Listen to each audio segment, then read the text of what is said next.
And across the border to Uganda, where Kenyan activists Bobi Njagi and Nicholas Oyoo were allegedly abducted in Kampala by men believed to be security officials on Wednesday afternoon. The two had reportedly attended a campaign rally of the opposition candidate Bobi Wine, who's challenging President Yoweri Kaguta Museveni ahead of the presidential elections in Uganda, adding up to the growing list of concerns of abductions in the region, which human rights and lobby groups say also adds up to the deteriorating state of democracy in the East Africa region. Here's Gatete Njoroge. Alright, mumwe naba twegaseko ku this episode of Bobiwine Talk Show. Abana Kenya babiri bawambiddwa mu Uganda olwokuba nti babadde batendinze campaign rally ya His Excellency Kyagulanyi Ssentamu Robert bazze ne balaga support yaabwe eri Kyagulanyi Ssentamu Robert aka Bobi Wine. Olunaku lwa jjo we yabadde nga ali Buyende wamu ne Kamuli mwena ndoza mujjukira bulungi rally ezo zabadde ko wano bulungi ku YouTube channel bulungi nga tubalaga buli kimwe kyagenze maaso. Nezade zigenda maaso nga waliwo ne baganda bafe okuva Kenya nga wogendo balaba mbifaananyi nga balaga support yaabwe kwa bana Kenya baagala nnyo His Excellency Bobi Wine. Bana Kenya be bamu kwabo beekalakaasa nga His Excellency Kyagulanyi Ssentamu Robert bayagadde okumutira mu Arua we balemerera omutta then ne bamuwamba ne bamuyisa binye. Bana Kenya baavaayo ku streets ez'enjawulo ne beekalakaasa era nga bayogera ekigambo kimu free Bobi Wine. So okulabanga omuna Kenya azze kurare ya His Excellency Kyagulanyi nga omulaba ku screen yawo si mawulire because bamwagala nnyo naye ekyate kinyiza regime era regime kyeyakoze kwe kubawamba. So kuwulire bulungi eggulire These videos recorded during Bobi Wine's campaign in Kamuli district, eastern Uganda on Tuesday clearly captures Free Kenya Movement chairman Bob Njagi on stage alongside Uganda's opposition leader who is seeking to unseat President Yoweri Museveni. In other clips, Njagi is seen listening keenly to Bobi Wine and at times joining his entourage as they traversed rural areas. According to a friend who spoke to us on condition of anonymity, the activists left Kenya on Monday and drove to Uganda in the company of two Ugandans. Once in Kampala, the Ugandan companions went home, leaving the three Kenyans to link up with Bobi Wine's campaign. On Tuesday, they moved across Buyende and Kamuli with NUP leaders as they campaigned ahead of the 2026 presidential elections. But by Wednesday afternoon, the mission took a darker turn. The group had stopped at a petrol station to repair their car when everything went south. Around 3 p.m., there are some guys who came with a van, looked to be grey shade in color. People came out with guns, there were 4 of them. So there was also a lady who was seated in front. They just took Bob and SSG Oyoo Ocheng, who is the Secretary General. The witness who was in their company says he too was picked up but later released. I told them that my car is not locked. I cannot maybe go to where I don't know. And then they asked me to just get out and then go and lock my car. The gunmen sped off and within moments, Njagi and Oyoo's phones were switched off. Alone and in the dark in a foreign country, their colleague has not reported the matter to authorities, fearing for his safety. I don't know where Bob is. I don't know which police station he has been taken to. I honestly don't know where he is as we speak right now. I'm just stranded here. The alleged abduction comes just 4 months after Kenyan activist Boniface Mwangi and Ugandan activist Agatha Atuheire were arrested in Tanzania and later dumped near their country's borders. Both would later claim they were sexually assaulted by Tanzanian authorities. For Njagi. All right, now,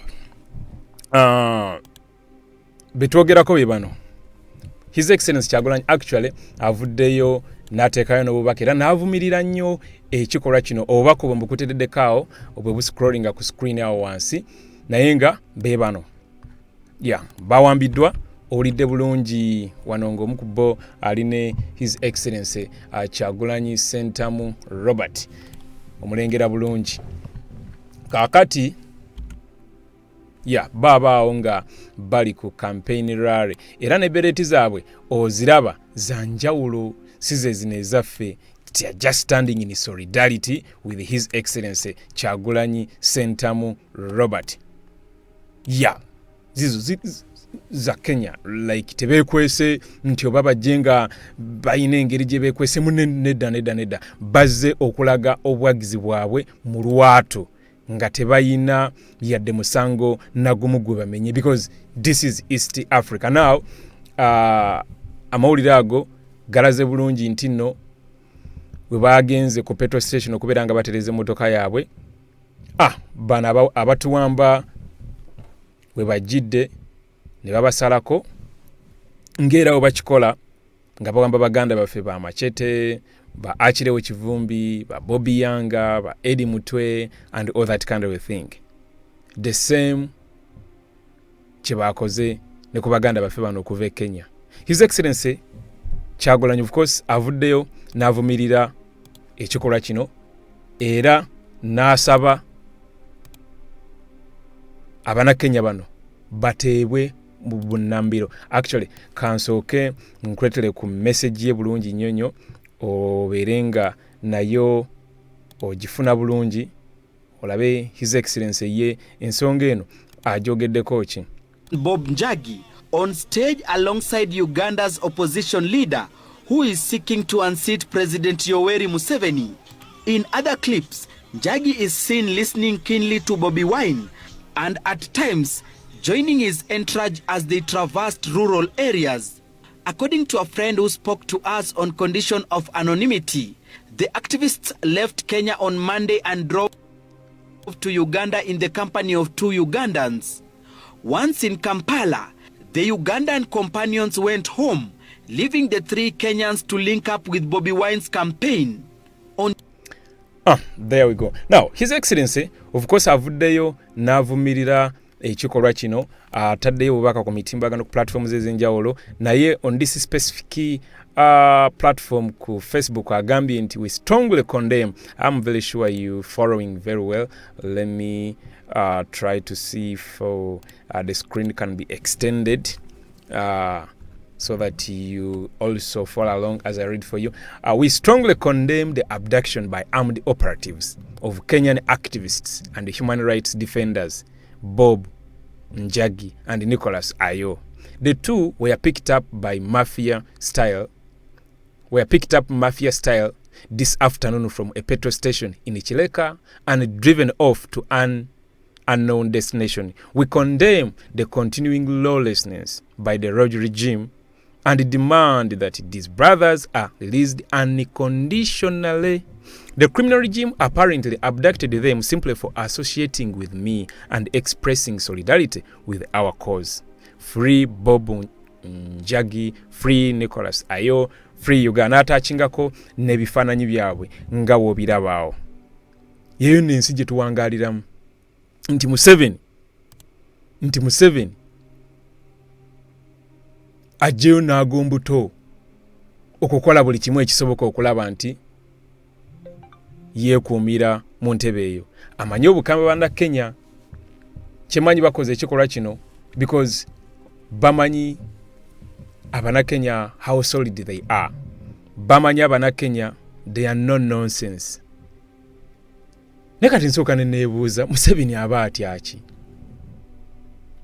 Just obuwagizi oba alowooza nti nno His Excellency ina just buwagizi wano mu Uganda wokka. You guys, let me tell you, mwe abatambuddeko mu nsi ez'enjawulo, I'm very sure yonna gy'oli wali osanzeeko omuntu n'akubuuza then n'akubuuza about Bobi Wine, oba wali otandiseeko conversation oli omuntu involving Bobi Wine ne mukachinga along, whether it is South Africa, whether it is Tanzania, whether it is Kenya, whether it is Nigeria, whether it is in Ghana, whether it is in Cairo, whether it is in Juba, whether it is in Namibia, whether it is in Botswana, whether it is in Zambia, Zimbabwe, everywhere. Simanyi lwaki ekikolwa nga kino ekyokubeera nga ba activists just okujja ne beetaba mu campaign trail ya His Excellency kiwarantinga their abduction. Anyway, kikoze bulungi nti ensi eyongera okulaba obubi bwa Museveni. Ekikola kino of course kikolwa si kirungi, kirabisa bubi ensi yaffe. Kyobola banga actual tuba tuliportinga amawulire gano. Tuza kibana kino tuliportinga nti Museveni security operatives abduct Kenyan activists who showed up in Uganda to show support to Bobi Wine. Maybe that would be the proper such that our comrades outside Uganda can get it that it is Museveni, not Uganda, because Uganda is bigger than Museveni. Uganda is our country. Yensi ffe gye tulwanirira okutereeza nga bino byonna tebikola ki, bino byonna tebiriimu. Ensi yeeyagaza, ensi werokaminga buli muntu. Kikwasa ennaku, kikwasiza ddala ennaku. Era olulabya amawulire gano, yensonga lwaki mmwe abanfollowinga ku Facebook nga batereddeyo mangu nnyo okuba NTV ebadde yakamala nayo Citizen TV Kenya ebadde nayo yakamala ogateekayo wengalabiddeawo saawa yo nengateereyo immediately gaagano wano nga batereddeyo bulungi era video ekyatambula bulungi. Naye nga ndabyemu comments ezimu nga zigamba Abannakenya tutandikira awo tudimandinge baganda baffe bano bateebe Museveni tumutwale in charge. Ugandans. Olaba comments.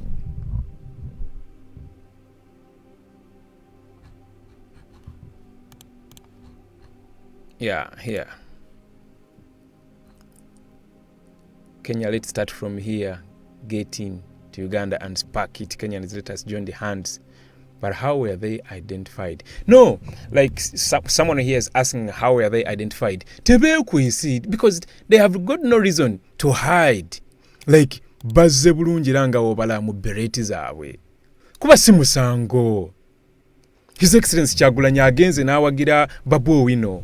Mukyajukira we yagenda mu Embakasi East. Na mu campaigningira ko kurare yali fully packed. Mukyajukira was it 2008? 2019 sikyajjukira bulungi muyinza okuntera wawo mu comment section naye live eyo kwerine ku YouTube channel kwa byonna nzize mbibalaga. Kyagulanyi Sentamu Robert yagenda na campaigningirako Bobi Wine Embakasi East Kenya. Si musango yadde n'akamu. Newe nebuuliza kyobola banga East African community teyina ngeri gyesobola kukolamu with these kind of leaders between mu East Africa. Mbusimanyi Ruto, mbusimanyi Samia o Tanzania, mbu Museveni, mbono we Sudani, mbu Kagame, mbono Chisekedi. Eyo regime yonna weena agenda bweti. Ne wajjawo obukulembeze obwa generation yaffe. That's how ebintu bigenda otandika okufunctioninga in a normal way. Nenga tukyayina this clique of leaders, the likes of Ruto, the likes of Museveni, the likes of Kagame, the likes of Samia, the likes of Chisekedi, the likes of nothing like East African community. Nothing. Because why would someone be abducted in Uganda? Kano Dr. Kizza Besigye was abducted in Kenya. Agatha Twaile abducted in Tanzania. And then you claim about regional integration. Naye banange ekintu kino tukipike mukimanye nti these are comrades tebali in safe hands. Tebali in safe hands. Actually nva kusindikira Bobi Wine kati video ne mugamba ngenzo tekayo ku ngenzo kebera platform yenga tanaba highlighting about this. Nemuga bro ene ensonga eyina okubeera ng'ejanja wazibwa nnyo kuba bano right now bayina kwa bali in a very ekifo kibalimu currently kiri very unsafe. Kibakola muganda ffe eri mutwe mwakiraba. Kibakozi baganda ffe bonna bye bawambye mukirabye paka kwenza baani. So remember twine ngombe gamba nti an attack on one of us is an attack on all of us. A comrade from Kenya najja mu Uganda gumanyi ekitegeezo manyi omukwano ogwo jukira ataddemu sente ze ataddemu time ye ataddemu like resources zize ninagamba no kangende nyimirirewo ne muganda wange ne mukwano gwange no muntu gwenda banti asobola okukyusa East Africa Bobi Wine. Manche ekitegeeza so anything that can happen that person twine of stepping in ne to amplifying their plight. Push the video far and wide. JB Muwonge Talk Show.